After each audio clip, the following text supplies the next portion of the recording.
exposure to the blood of a symptomatic colleague, I found myself making my way up the stairs to this room. And I am not alone.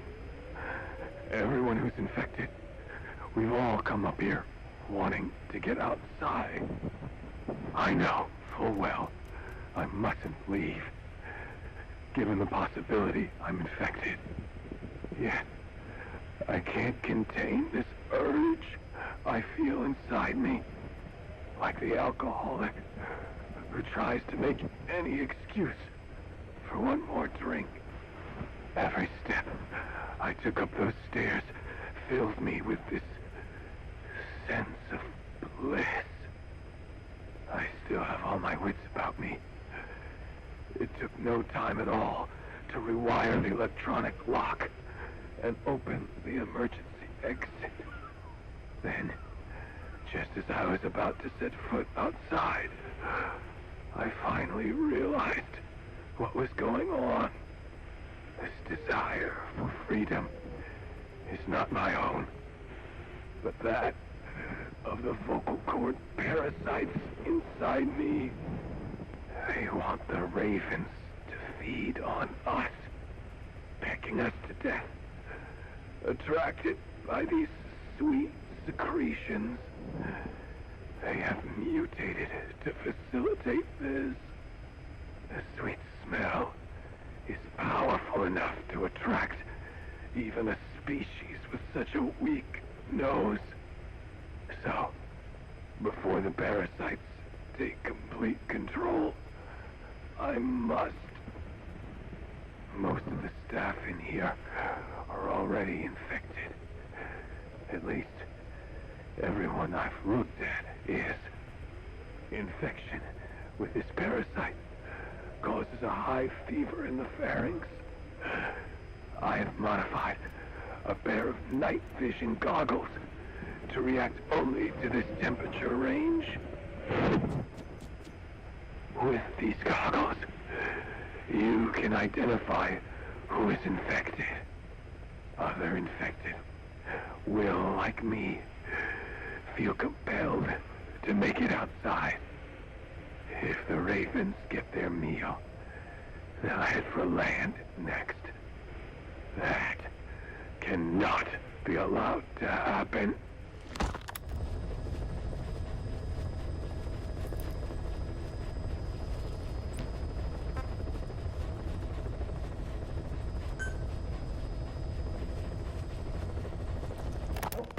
The whole idea of the vocal cord parasites was that they'd only copulate once exposed to a specific language over time. But the parasites infecting our men in the laboratory laid their eggs straight away.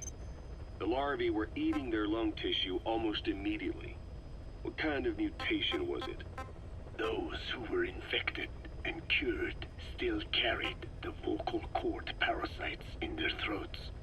They were still there, but the males had been rendered female by the Wolbachia, and copulation could not occur. So we thought, but it is the Wolbachia that mutated. Not the parasites? You remember I told you the Wolbachia attempts to maximize its number of female infected hosts? Yes, hence the male-to-female transformation. Precisely. But other Wolbachia strains use different methods. Cytoplasmic incompatibility, killing the males, and parthenogenesis. Parthenogenesis? Aphids? Aphids use that to reproduce via females only. Very good. The females lay their eggs without a male present, creating clones of themselves in explosive numbers. Parthenogenesis was originally a means for an organism to take maximum advantage of abundant resources by increasing its numbers. Certain strains of Wolbachia force this to occur, to create more and more infected females. And that's why our men develop symptoms in the blink of an eye. Wolbachia causing parthenogenesis is common in parasitic wasps. Of course, the Wolbachia I introduced to you men did not have this characteristic, but I believe the mutation, whatever it was, caused it to force parthenogenesis in its host, the vocal cord parasites. The Wolbachia we used to prevent egg-laying became the agent of limitless reproduction. There's something else. The symptomatic infected in the laboratory all wanted to get outside, even knowing there was napalm waiting for them out there. You said the parasites made them act that way, but parasites controlling humans. Is it possible? Parasites altering the host's behavior is a common occurrence in the world of nature. Long ago, the vocal cord parasites had this ability, but even I never foresaw they might control humans. Until I heard the things your man said. You mean the researcher on the top floor? The bit about, I'm not a snail. Yes. Among parasitic worms, there is a genus called Leucochloridium that uses snails as intermediary hosts. As you know, snails prefer dark, gloomy environments. But once parasitized by Leucochloridium, they desire to be in the light. And that is not all. The parasitic worms thrust themselves into the snail's antennae, making them swell to abnormal size. The snail, meanwhile, frantically wiggles its antennae as the parasites squirm inside. The swollen, wriggling antennae soon resemble caterpillars. I don't get it. It is so they can be eaten by birds. Leucochloridium needs a bird as its definitive host. To breed, they require their snail host to be snapped up by a predator. So they make the humble snail appear to be a delicious caterpillar and lead it to somewhere in open sight. So you mean the staff trying to get outside was so the birds could peck at them. The parasites altered their mental state, making them crave higher places and to be outdoors. I can only surmise that both the Wolbachia and the parasites mutated before the ancestors of the vocal cord parasites infected humans. Their hosts were birds. What we saw in the laboratory was some throwback to that time. The parasites attempting to make birds their intermediary hosts. It sounds insane. A praying mantis that is host to a parasitic hairworm will dive into water and drown itself, just so the hairworm can lay its eggs in water. Rats infected with Toxoplasma gondii lose their instinctive caution and run right up to cats. Just some of the many ways parasites control the host. But we're humans. Surely our minds are too complex for that. I thought just the same. Free will is what makes us human, so it never occurred to me that the parasites could be controlling the symptomatic. But the mood, the will of a person can be easily affected by the balance of their cerebral substances. Take the toxoplasma I mentioned. It does infect humans, and it is thought the infected develop a more reckless attitude. But to think that mutations occurred in both the Wolbachia and its parasite hosts. Your observation is most apt. Both mutations occurring at once indicates the presence of a powerful mutagen. I see. Keep working on narrowing down what it was.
Well, Doctor, I have the report on the incident at the quarantine facility. Assuming the vocal cord parasite underwent a mutation. The only plausible explanations are exposure to some high-concentration mutagen or radiation. As you know, some of the staff at the quarantine facility were infected with the parasites. The Wolbachia prevented them from copulating, but the parasites themselves can't be removed from their host's vocal cords. Once you're infected with Skullface's parting gift, you're stuck with it. The researchers regularly used X-ray equipment to monitor the parasites in their throats. No problem there, they kept a close eye on the radiation doses. But that equipment didn't just give off X-rays. It was also emitting beta rays. Even though that's unnecessary for the scans. See, beta rays have far worse effects on DNA than X-rays. Meaning the only logical conclusion is that someone added in a beta ray emitter to trigger a mutation. Those beta rays leaked out from inside the equipment. Because the emitter was retrofitted, the shielding was inadequate. And the person who ordered and inspected the equipment was you, Doctor. That makes you the only person with the opportunity to install that emitter. So now you're saying I sabotaged medical equipment for some wild plan to make the vocal cord parasite kill everyone?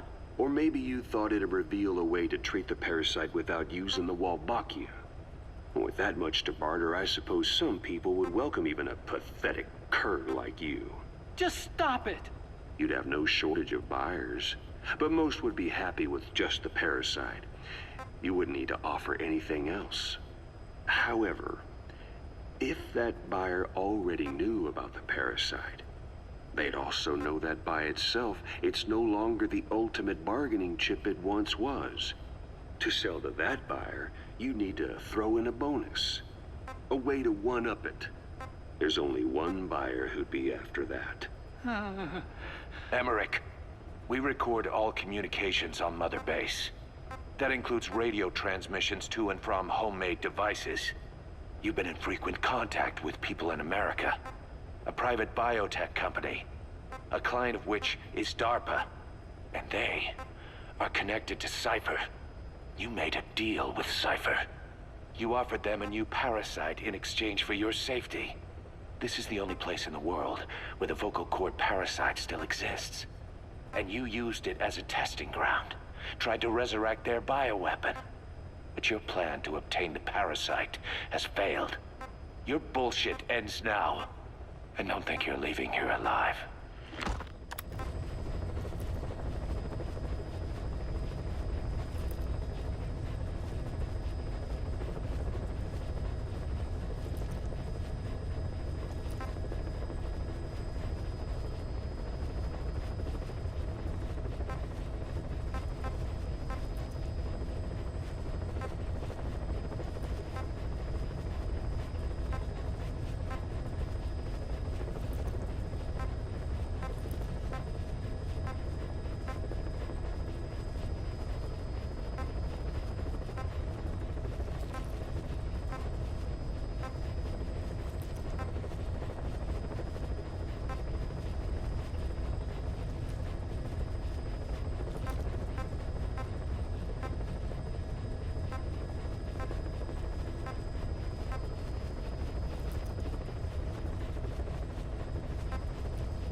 standing motionless.